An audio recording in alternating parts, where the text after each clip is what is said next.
지난 주간에 하나님의 뜻 이런 이야기를 성도들로 하여금 많이 들었거든요. 근데 우리 성도들이 하나님의 뜻이라고 이야기할 때 굉장히 오해하고 있고 잘못 알고 있구나. 이런 것을 제가 발견했습니다. 그래서 하나님의 뜻이 무엇이고 또 나는 어떤 선택을 하며 살아가야 되는지에 대해서 오늘 좀 말씀을 나누면 좋겠다 생각해서 오늘 본문 말씀 통해서 하나님의 뜻과 나의 선택이라는 제목으로 하나님의 말씀 나누기 원하는데, 예전에 제가 한 부부를 상담을 했습니다. 한 60대 초반 되시는데 육군 중령으로 예편을 하셨대요. 그래가지고 본인 퇴직금하고 연금 이런 걸 한꺼번에 다 찾아가지고 사업을 시작하셨답니다. 사업을 시작하셨는데 쫄딱 망하셨대요. 쫄딱 망하셨고, 그리고 또 남은 이렇게 또 돈을 가지고 또 다른 자그마한 또 사업을 했는데 또 망하셨대요. 그리고 또 무슨 일을 하는데 또 아무것도 잘 안 되더래요. 그래서 지금은 택배 기사 일을 하고 계신다. 이렇게 이야기를 했어요. 그런데 그 모습을 지켜본 친한 목사님 한 분이 그 집사님이 하시는 걸 하나님 막으시는 거다. 하나님의 뜻은 집사님이 신학을 해서 목사가 되는 거다. 그게 하나님의 뜻이다. 이렇게 얘기를 했대요. 그러니까 이분이 너무 고민이 되는 거예요. 진짜 그게 하나님의 뜻이면 어떡하지? 내가 지금 이걸 하면 계속 망하잖아. 그러면 계속 망할 거고 일은 안 될 거고, 그러니까 그 길을 안 가면 하나님이 계속 이렇게 나를 치실 텐데 계속 이 길을 가야 되나 하면서 이분이 심각한 고민에 빠져가지고 있는 거예요. 그래서 이제 저를 만나가지고 이제 상담을 하는데 제가 그랬어요. 집사님을 하나님이 부르신 것을 확신하는 부르심에 대한 확신이 있느냐, 목회자로 부르심에 대한 확신이 있느냐, 그러니까 그런 게 전혀 없대요. 그 부인 집사님한테 제가 물어봤어요. 남편 집사님이 목회하는 것에 대해서 찬성하시냐? 그러니까 절대 찬성을 안 하는데, 죽었다 깨어나도 그거는 찬성할 수가 없대요. 난 남편을 도저히 삶으로서 서포트할 생각이 처음에도 없었고 지금도 없고 앞으로도 없을 거라는 거예요. 있을 수 없는 일이라는 거예요. 그럼 뭐 분명하지 않냐. 하나님이 진짜 목회자를 부르셨으면 분명히 부르심에 대한 확신을 언젠가 주실 것이고, 그리고 부인 집사님도 지금 뭐 그렇게 반대할 필요가 없이 만약에 진짜 그 길을 가기를 원하시면 결국에는 하나님이 동의하게 하실 것이라고. 그러면 그때까지 기다리시라고. 지금 뭐 당장 이 길이 하나님의 뜻이냐 저 길이 하나님의 뜻이냐 이렇게 결정하지 말고 그때까지 기다리시라고. 그리고 제가 알고 있는 하나님의 뜻은 이런 거라고. 목사가 되느냐, 택배 기사가 되느냐, 이런 뭐가 되느냐가 중요한 것이 아니라 하나님의 나라와 의를 구하는 목사가 되느냐, 하나님의 나라와 의를 구하는 택배 기사가 되느냐, 이게 더 중요한 거라고. 중요한 것은 뭐가 되고 또 어떤 직장을 가지고 어떤 사람이 되느냐가 중요한 게 아니라 그의 삶이 정말 하나님의 나라와 의를 구하는 삶이냐 아니냐, 이게 더 중요하고 하나님은 그것을 더 생각하시는 분이라고. 그러니까 이분들이 편안한 마음으로 내려가셨어요. 이렇게 가셨어요. 우리가 하나님의 뜻이라고 얘기할 때에 우리가 오해하는 것이 한 3가지 있습니다.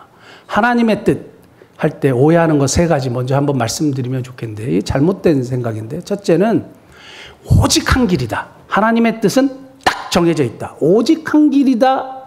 그래서 한 길을 추구하는 신앙이에요. 하나님이 딱 정해놓으셨어요. 어떤 길을. 그죠? 그래서 이 길을 찾아가야 되는 거예요. 목회자로서 하나님이 딱 그 길을 정해놓으신 거예요. 아까 그 집사님한테 예를 들어서. 그러면 그분이 그 길을 찾아가야 되는데 현실적으로는 도저히 이 길을 갈 수가 없다는 거예요. 근데 문제가 뭐냐 하면 하나님이 어떤 사람들에게 딱 한 길을 정해놓으셨을까요? 어제도 제가 결혼식장에 갔다 왔는데 그 결혼식의 주례 목사님이 이런 얘기를 하시더라고요. 하나님이 짝지어준 거를 사람이 함부로 나누지 못할지니라. 마가복음 말씀을 가지고 주례를 하셨어요. 근데 그런 주례를 제가 여러 번 들었단 말입니다. 그리고 남녀가 만나서 하나님의 뜻이라고 생각하고 딱 결혼을 했어요. 하나님의 뜻, 하나님이 점지해 주신, 예배해 주신 신부, 예배해 주신 신랑. 야, 하나님이 나를 위해서 이렇게 좋은 여성을 신부로 이렇게 예배해 주셨구나 하고 결혼을 딱 했는데 몇 년 지나서 이혼을 해버렸어요. 그럼 그 하나님의 뜻이 어떻게 된 겁니까? 하나님의 뜻은 이 자매하고 결혼하는 거였다면 그 어떻게 왜 이혼을 하는 거죠?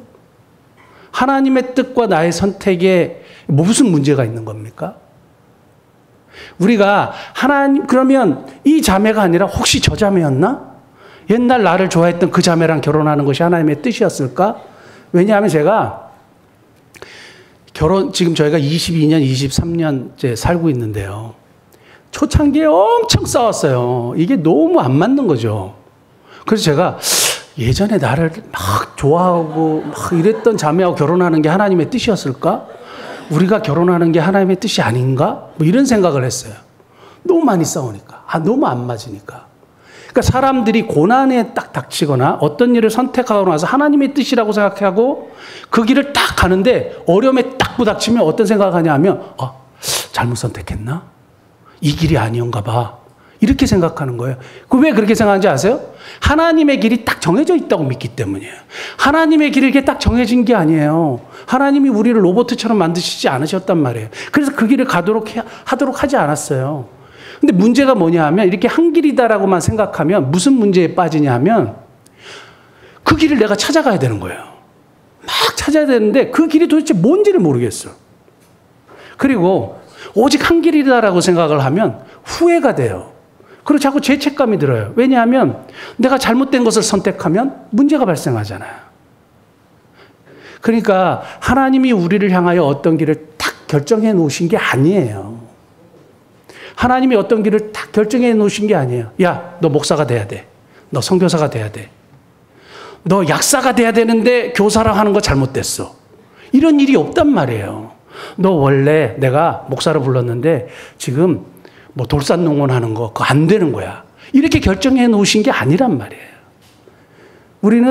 우리도 모르게 하나님이 뭔가를 다 결정해 놓으셨다고 생각하는데 이러한 오류에 빠지기 시작하면 항상 죄책감이 들고 후회가 들고 내가 잘못 선택했구나. 이런 이제 문제가 빠지게 되는 겁니다. 하나님의 뜻이라는 책이 있어요. 하나님의 뜻이라는 책이 있는데 제가 굉장히 도움을 많이 받았던 책입니다. 그런데 이런 이야기가 있습니다. 참 좋은 의사들이 있고 그리고 참 좋은 목사님들이 있고 그러나 참 나쁜 의사들이 있고 참 좋지 못하는 목사들이 있다 이거예요. 그러니까 중요한 게 뭐냐 하면 목사가 되느냐 의사가 되느냐가 중요한 게 아니고 어떤 목사가 되느냐 어떤 의사가 되느냐가 더 중요하다 이거예요. 하나님의 나라와 하나님의 의를 구하는 목사가 되느냐 하나님의 나라와 의를 구하는 의사가 되느냐가 더 중요하지 목사가 되느냐 의사가 되느냐 이런 게 중요한 게 아니라 이 말이에요. 그러니까 우리는 뭔가 딱 길이 결정돼 있다고 생각하는데 그건 굉장한 큰 오산이고 신앙의 실수다. 저는 그렇게 이야기하고 싶습니다. 두 번째 우리가 가지고 있는 심각한 하나님의 뜻에 대한 문제가 뭐냐면 결제를 추구하는 신앙이에요. 결제를 추구하는 신앙인데 제가 신학교 다닐 때 한동안 이런 신앙이 굉장히 유행했었어요. 그게 뭐냐면 아주 디테일한 것까지 하나님께 기도하라는 거예요.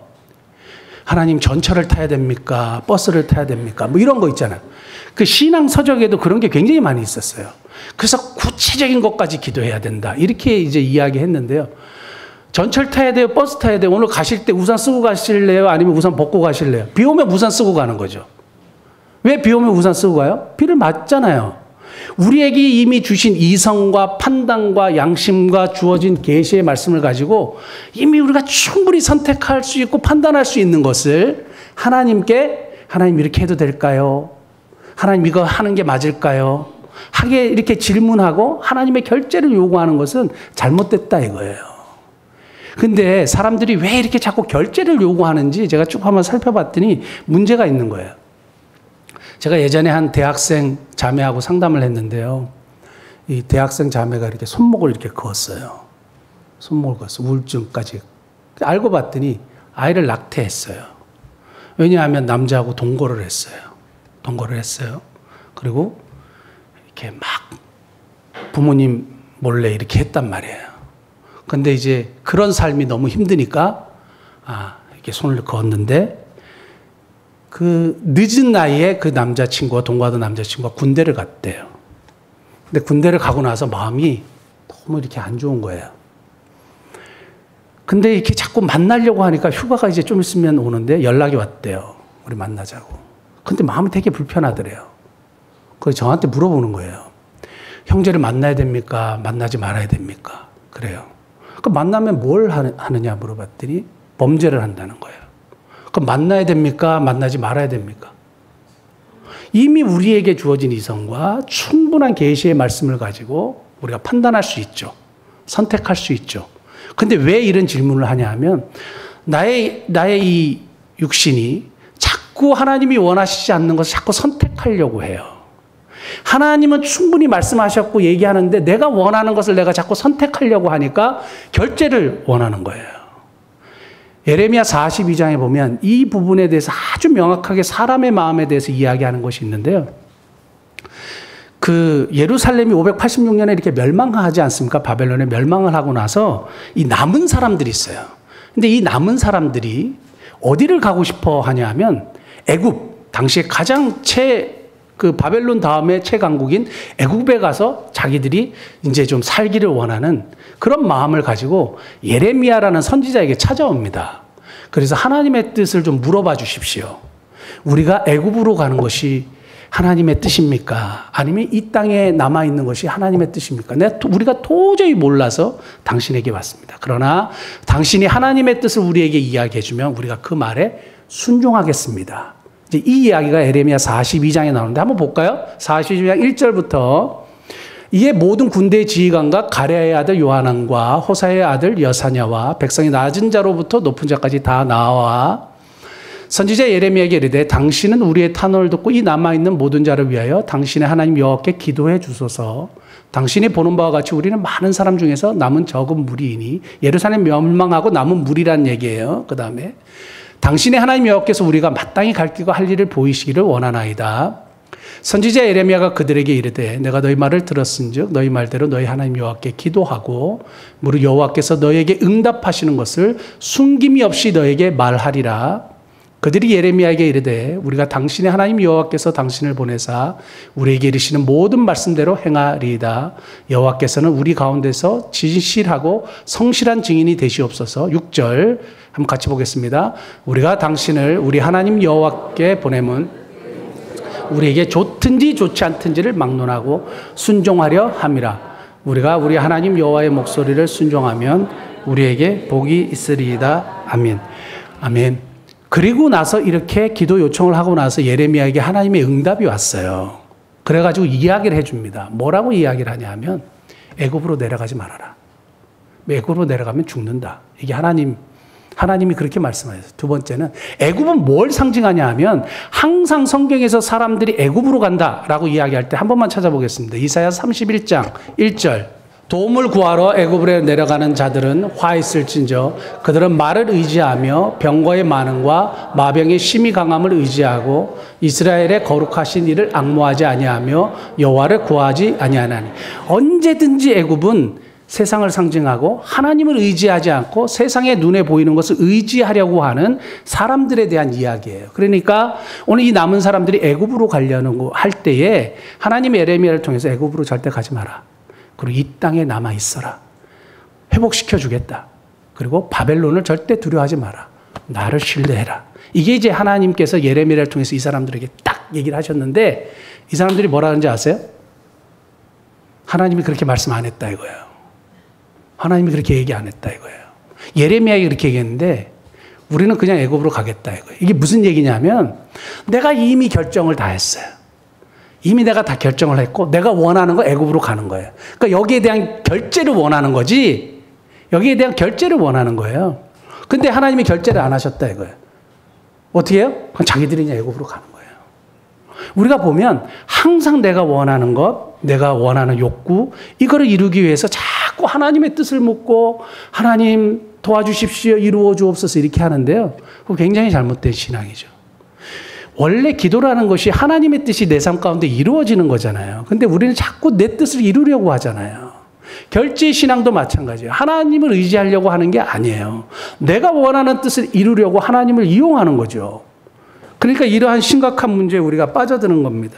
사랑하는 성도 여러분, 정직하게 벌지 않고 부정직하게 버는 돈으로 선교하는 분들이 있고요. 사업을 잘 되게 해달라고 기도했는데 알고 보니까 유흥업소예요. 기도해야 됩니까? 유흥업소 잘 되게 해달라고 기도해야 돼요? 어떻게 생각하세요? 네? 사업 잘 되게 해서 정말 우리 집 술 정말 잘 팔리게 해주십시오. 그래서 저 헌금 많이 할게요. 어떻게 해요? 기도해야 돼요? 헌금 많이 하기 때문에? 안 되죠. 이미 우리에게 주어진 이성과 판단으로 다 할 수 있는 거죠. 그러니까 그런 기도 제목 자체, 결제를 요구하는 것 자체가 문제가 있는 겁니다. 세 번째 문제는 뭐냐면 예지를 추구하는 신앙이에요. 예지. 미래를 자꾸 알려고 하는 거. 기독교에서는 예언기도 자꾸 받았고, 권사님들이 점집에 가서 점을 쳐가지고 뭔가 자녀들에 대한 문제나 자기들이 지금 어려움을 당한 문제를 어떻게 하든지 한번 극복해 보려고 하는 거. 그건 뭔지 아세요? 내가 미래를 알아서 내가 그 문제를 해결하겠다는 거예요. 그거는 하나님을 신뢰하지 않는다는 행동의 표현이거든요. 하나님을 신뢰하는데 왜 미래를 알아서 내가 처리하려고 그래요? 나같이 유한한 존재가, 나같이 지혜가 없는 존재가 내가 그걸 알아서 어떻게 하겠다는 거예요. 그걸 미래를 우리가 바꿀 수 있습니까? 바꿀 수 없어요. 그런데 자꾸 미래를 알려고 해요. 예지를 추구해요. 그래서 미래를 알아가지고 우리 자녀를 좀 이렇게 잘 이렇게 해야 되겠다. 하나님의 손에 있잖아요. 하나님의 손에 있는데 어떻게 내가 그거를 마음대로 막 할 수 있다고 생각할까? 그런데 여전히 교회 안에서 용한 권사님이 계시고 하나님으로부터 이렇게 능력을 받은 분이 있으니까 기도를 받아야 된다 이거예요. 그분이 예언 기도를 해주는데 다 맞다 이거예요. 그래서 막 받는데 어떻게 되겠다. 물론 그런 은사를 가지신 분들이 왕왕 있긴 합니다. 그런데 그거를 추구하고 그걸 알아가지고 내가 뭔가를 해보겠다. 그건 하나님을 의지하는 태도가 아니에요. 하나님을 신뢰하면 어떻게 그런 행동이 나오겠습니까? 오송 지하 차도에 이번에 수해로 인해서 9명이 안타깝게 돌아가셨잖아요. 근데 그분들이 본인들이 2023년 7월 언제에 내가 오송 지하 차도에서 죽는다는 사실을 미리 알았다면 어떻게 하실 것 같으세요? 그 미래를 미리 알았으면 어떻게 할 것 같으세요? 미래를 내가 바꿀 수 없는 존재인데 그걸 알았다면 어떻게 할 것 같으세요? 우리는 자꾸 어떤 이런 미래를 알아가지고 해결하려고 하는 그런 욕구들이 있어요. 그러니까 권사님들이 답답하니까 점집에 간다는 이야기를 들을 때 정말 놀라 뒤로 자빠질 지경이에요. 어떻게 그럴 수가 있지? 하나님을 신뢰하고 맨날 와갖고 기도하고 새벽 기도도 하고 금요철야도 하고 점집도 가고 이게 말이 안 되는 행위를 하는 거죠. 예지를 추구하는 신앙은 굉장히 위험합니다. 하나님의 뜻을 알려고 하죠. 우리 전도서 7장 14절 한번 볼까요? 인간에게 허락되지 않는 것이 하나 있어요. 형통한 날에는 기뻐하고 공고한 날에는 뒤돌아봐라. 자, 형통한 날에는 그냥 기뻐해. 그리고 공고하고 어려운 날에는 네 삶을 되돌아봐. 이 두 가지를 하나님이 병행하여서 사람이 그의 장래일을 능히 헤아려 알지 못하게 하셨느니라. 하나님이 장래일은 전혀 헤아리지 못하게 하셨다 이거예요. 한 구절만 더 찾아보겠습니다. 야고보서 4장 13절 14절. 들으라 너희 중에 말하기를 오늘이나 내일이나 너희가 어떤 도시에 가서 거기서 1년을 머무며 장사하여 이익을 보리라 하는 자들아. 14절 같이 읽을까요? 내일을 너희가 알지 못하는도다. 너희 생명이 무엇이냐? 너희는 잠깐 보이다 없어지는 안개. 너희는 잠깐 보이다 없어지는 안개 같은 유한한 존재인데 미래를 전혀 알 수 없는데 자꾸 이렇게 미래를 향해서 알려고 하고 그것을 어떻게 하려고 하는 그 자체가 굉장히 무익한 일이라는 거예요. 사랑하는 성도 여러분, 우리가 미래를 향해서 달려가는 것은 맞지만 형통한 날에는 기뻐하고 매일매일 주어진 삶에서 하나님을 의지하고 사는 것을 하나님이 기뻐하신다 이거예요. 그래서 우리가 하나님의 뜻 이야기할 때 하나님께서 우리에게 주어진 삶의 현실 속에서 매일매일 하나님을 의지하고 감사하며 사는 것, 그것이 하나님이 기뻐하시는 삶이다. 그렇게 정의 내릴 수 있겠습니다. 우리 본문 말씀 6장 33절, 마태복음 6장 33절 우리 다 같이 다시 한번 볼까요? 마태복음 6장 33절 돌아가서 같이 한번 읽겠습니다.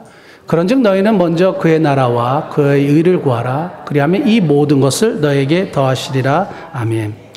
자, 여기서 하나님의 뜻, 큰 틀이 하나 있고요. 그 다음에 작은 틀이 하나 있어요. 하나님의 뜻의 큰 틀은 뭐냐면 우리의 삶의 방향이에요.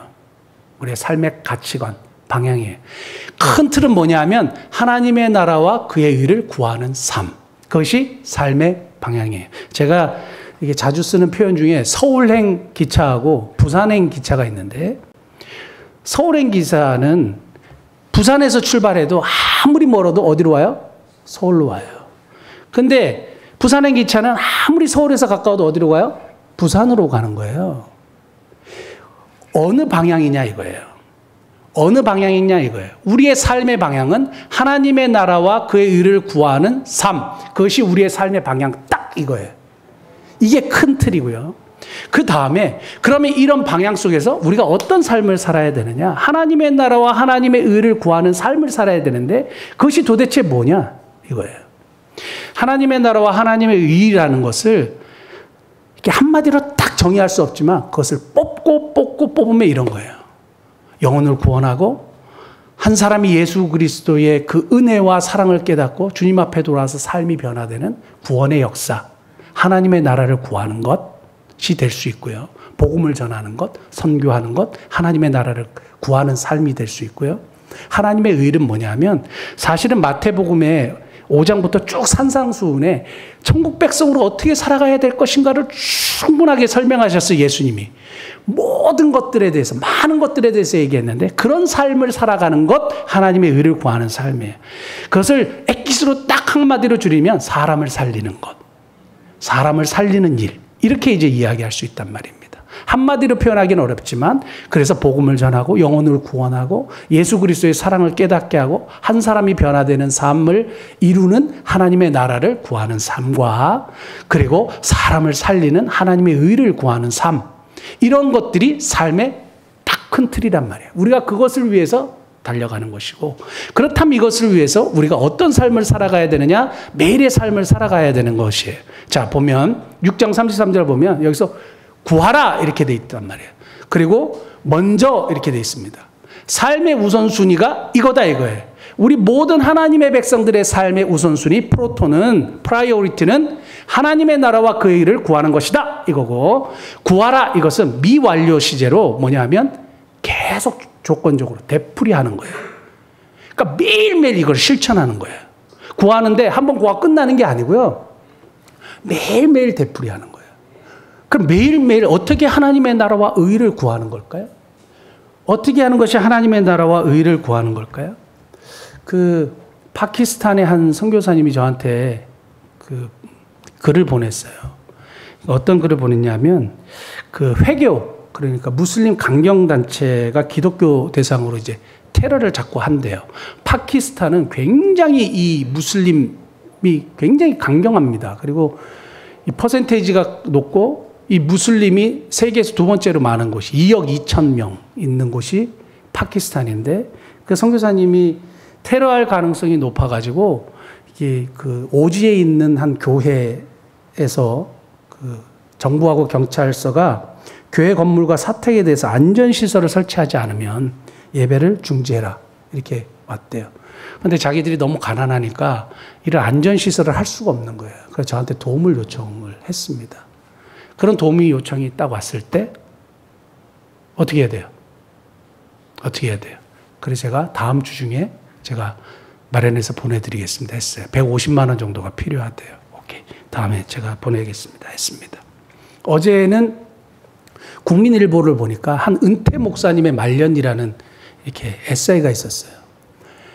열심히 평생을 사역했고 노숙자, 독거노인들 하루에 200개씩 도시락을 만들어가지고 열심히 사역을 한 목사님인데 이제 몸이 편찮으시고 또 코로나로 인해서 사역을 다 접게 됐어요.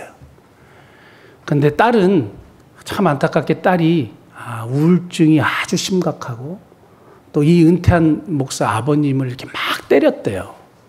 너무 때려가지고 사모님이 도저히 안 되겠다고 신고를 해가지고 이제 정신병원에 또 입원을 시켰대요. 이 목사님이 참 너무 안 됐죠. 목사님하고 사모님이. 그러면서 나라에서 주는 이제 지원금을 가지고 노령연금을 가지고 두 분이 살아가시는데 또 동네 교회를 갔더니 은퇴 목사님이라고 부담스러워 하더래요. 그리고 두 분이 집에서 예배를 드린대요. 두 분이 집에서 예배를 드리고 또 생활이 좀 어려우니까 옛날에 이렇게 큰 교회에 이렇게 도움을 요청했더니 우리는 우리 지역 내의 교회, 우리 지역 내의 분들만 돕습니다 하고 이렇게 답이 날아왔대요. 계속 태자를 맞는 거예요. 그래서 제가 글 썼던 종교부장님한테 제가 어제 그걸 딱 보자마자 이메일 보냈어요. 저희는 하남에 있는 아주 작은 교회 공동체인데 그 은퇴 목사님 어떻게 섬길 수 있는지 방법을 알려주시면 감사하겠다고 제가 이메일 보내놨어요. 이런 일들이 딱 있을 때 삶에 실천하는 거예요.